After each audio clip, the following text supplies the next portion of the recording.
Welcome back to the Road Show. This morning in the Buzz, are you a re-gifter? If you are not alone. The sometimes debated method of gift giving is actually growing in popularity. I'm stumbling because I think you sound guilty, Pat. You sound guilty right now. You're reading this very guilty. I have a confession too. Once you read this. Oh no.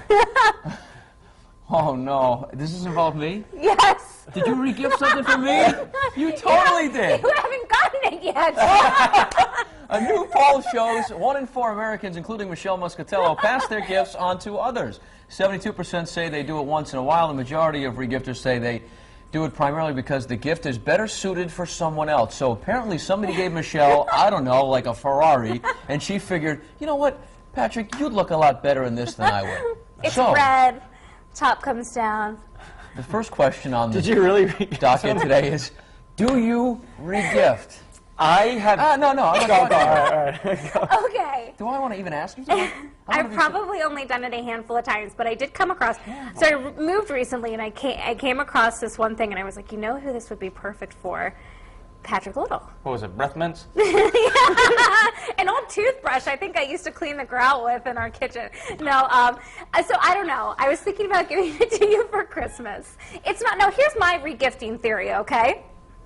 There's 3 regifters in the world. There are those that take something that they don't like and give it to somebody that they're not that crazy about. Is that wrong? Good recovery. Are you ranking them in terms That's of wrong. wrongness? Here's the recovery portion of the show. Yep. There's a second regifter that actually really likes something, but maybe just doesn't have a use for it, a place for it anymore, and sees somebody that they really think would enjoy it or appreciate it. And then there's like my husband and my aunt went back and forth regifting fruitcake for about a year, so they'd keep mailing it back, which is like Did it become like a joke? It's Yeah, a that's joke, funny. That's which funny. is what your regift from me. So now you're calling me a joke too. Boy, you're really well, on no, it's welcome just, to it the just show. means that instead of like a real Christmas gift, I'm just going to give you a joke.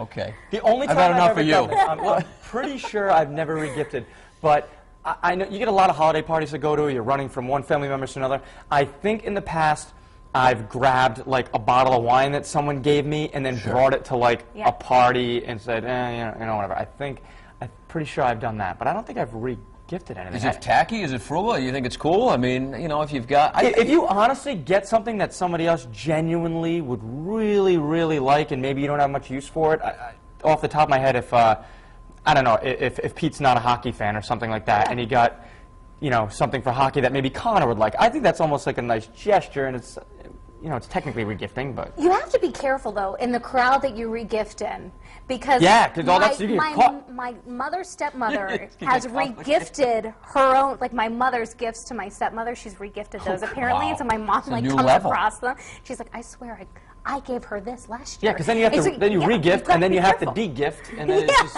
a big chain of events. It's bad news. What about you? Have you regifted, or...? Actually, we gave Michelle and her husband our children's Thomas the Train engine set train table. As used? Yeah, used. Oh, sure, and we took it gladly. And my son Merry Christmas. carries these 2 trains around now from Connor Little everywhere he goes. Oh, that's cute. Did you wrap it, or you just gave it up? Brought it right over. No. Put it All right, good. That's even better, because if you wrapped a used gift, that would be even worse. And I have a bunch of ties that I'm going to give you for your husband because he needs some improvement in the wardrobe. We'll take them. She agrees. I love it. All right, thanks, Michelle. That was really a lot of fun. We're talking about re-gifting over here this morning, and Courtney, apparently any gift you get from Michelle this year will be something she didn't want. Not true. They all agree with her that there are 3 types of re-gifters. So everyone has a different stance on this. So we'll get to some of the comments right now on the live blog on foxprovidence.com. And Anthony says, re-gifting is just plain tacky. Someone who has no imagination does that. And Joe says there's nothing wrong with re-gifting as long as you don't give the gift to the initial person that gave it to you. And Tripp says, I'm too much of a straight shooter to be a re-gifter. In other words, I'm too scared to get caught. Here's the poll right underneath the live blog. Do you re-gift presents? A, yes, it's an economical way of giving. B, no way, it's tacky and impersonal. Or C, it depends on the circumstance.